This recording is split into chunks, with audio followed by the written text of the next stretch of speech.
So in summary to our last problem, notice that the answer to the minimization problem, y1 equals 4 and y2 equals 1, is found in the last row of the final simplex tableau of the maximization problem. Therefore, you can solve a minimization problem by step 1, finding the dual maximization problem. Step 2, solving that dual maximization problem using the simplex method. And then 3, reading the minimization answer off the bottom row. So we're going to put together the whole process again with a word problem for our last example.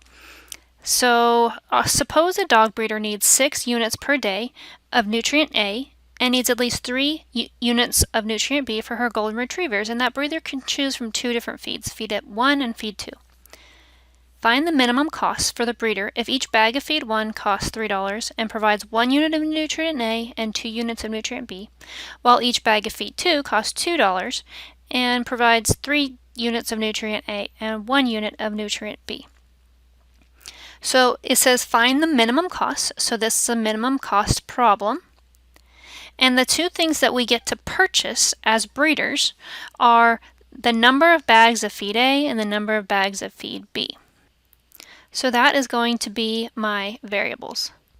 So in each bag of feed, we have a certain amount of nutrients and we have cost. So I have put together a little chart here. Nutrient A is going to be one constraint. Nutrient B is going to be another constraint because we need to have at least so much nutrients. We have the two types of feed, those are variables, and we have a cost.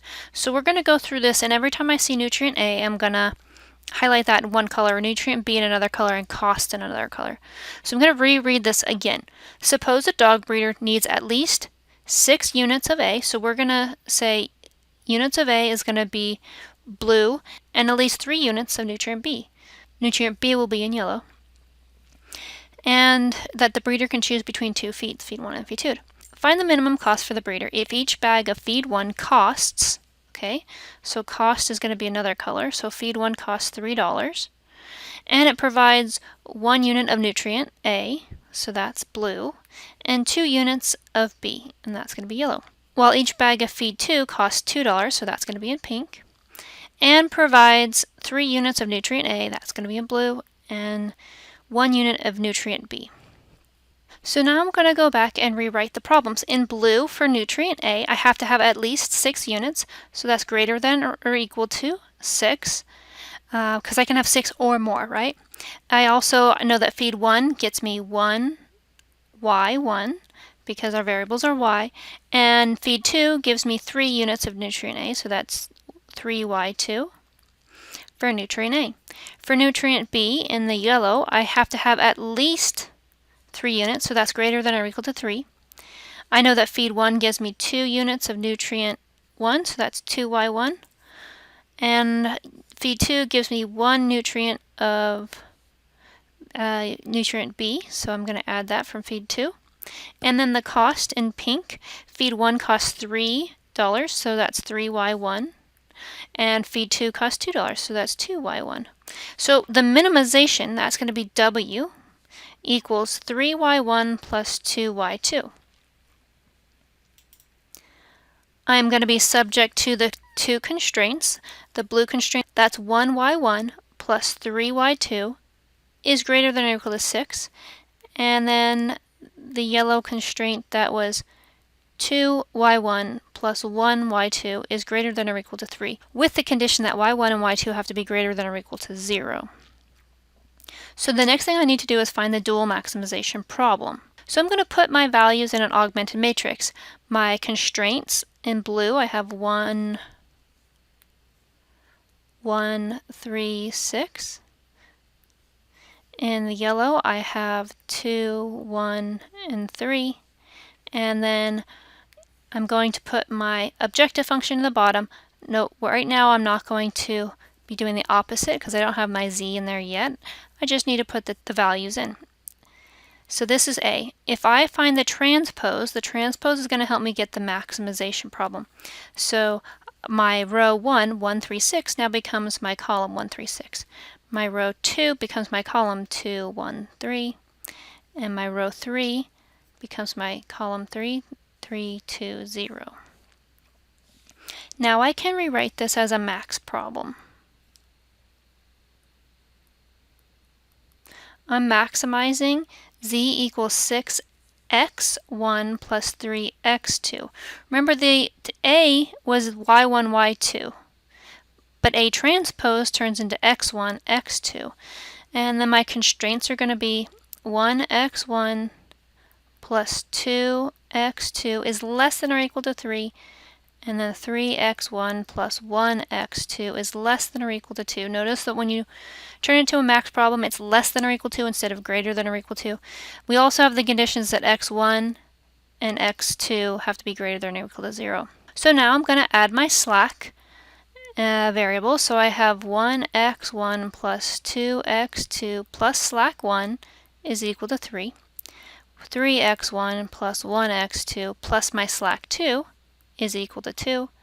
And then I have to move x1 and x2 to the other side, which makes them negative 6x1 minus 3x2 plus z equals 0. I can now take that and put it into my simplex tableau. Be sure to label your columns. So I have 1, 2, 1, 0, 0, 3, 3, 1, 0, 1, 0, 2, negative 6, negative 3, 0, 0, 1, 0. Now I need to solve the dual maximization problems using the simplex method. I want to first find out which column is the best column to pivot about. So I find the greatest negative indicator, which happens to be negative 6 in the last column. So that means column 1 is going to be my pivot column. To decide which row is going to be my pivot row, I take the constant column, which is the last column, divided by the pivot column. So 3 divided by 1, that's 3. And then 2 divided by 3, that's 2/3. Between 3 and 2/3, 2/3 is smaller, which means row 2 is going to be my pivot row. Therefore, 3 is my pivot value. So I need that 3 to become a 1. So to get that to become a 1, I'm going to multiply the reciprocal, which is 1/3, by the row, which is row 2, and put it back into row 2. I'm going to be really careful by putting the values right underneath it. So 1, 2, 1, 0, 0, 3 stays the same. My last row also stays the same. And then I take the middle row, divide by 3. 3 divided by 3 is 1.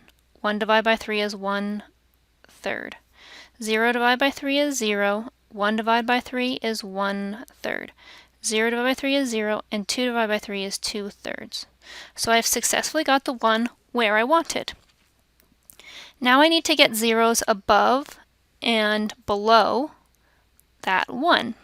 In order to get a 0 in the top row, I need to take the opposite of positive 1, which is negative 1, times it by that row with the 1 in it, which in this case is row 2, and add it back to the row 1, and put it back into row 1. So I'm multiplying negative 1 times the second row. So that gets me negative 1, negative 1/3. 0, negative 1 times a third is negative 1/3. 0 times negative 1 is 0, and 2/3 times negative 1 is negative 2/3. Right underneath that, I'm going to put row 1. 1, 2, 1, 0, 0, 3. Then I add down. Negative 1 plus 1 is 0, no big surprise there. And for the next one, I'm going to get my calculator out. I have negative 1/3 plus 2. That gets me 5/3. 0 plus 1 is 1. Negative 1/3 plus 0 is negative 1/3. 0 plus 0 is 0. And negative 2/3 plus 3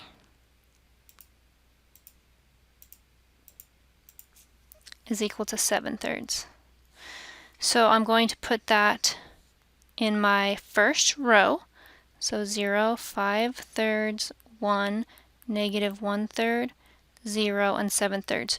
Notice that I'm keeping all of my columns very clear, nicely, neatly in a row, so I don't have to keep rewriting my x1, x2, s1, s2, z headings. Also, row 2 is going to stay the same, so I can rewrite row 2. And then the last thing I need to do on this tableau is to get that negative 6 to become a 0. So I'm going to take the opposite of negative 6, which is positive 6, multiply the row by the 1 in it, which is row 2, and add that back to the row I'm manipulating, which is row 3. So it takes 6 times the middle row. 6 times 1 is 6. 6 times 1/3 is 2. 6 times 0 is 0. 6 times 1/3 is 2. 6 times 0 is 0, and 6 times 2/3 is 4. Then I put the bottom row right below it, row 3, and then add down. So it's 6 minus 6 is 0. No big surprise there. That's what I was hoping to have happen. 2 minus 3 is -1, 0, 2, 1, and 4. So I know that this is not done because I still have a negative indicator. So I'm going to have to pivot again.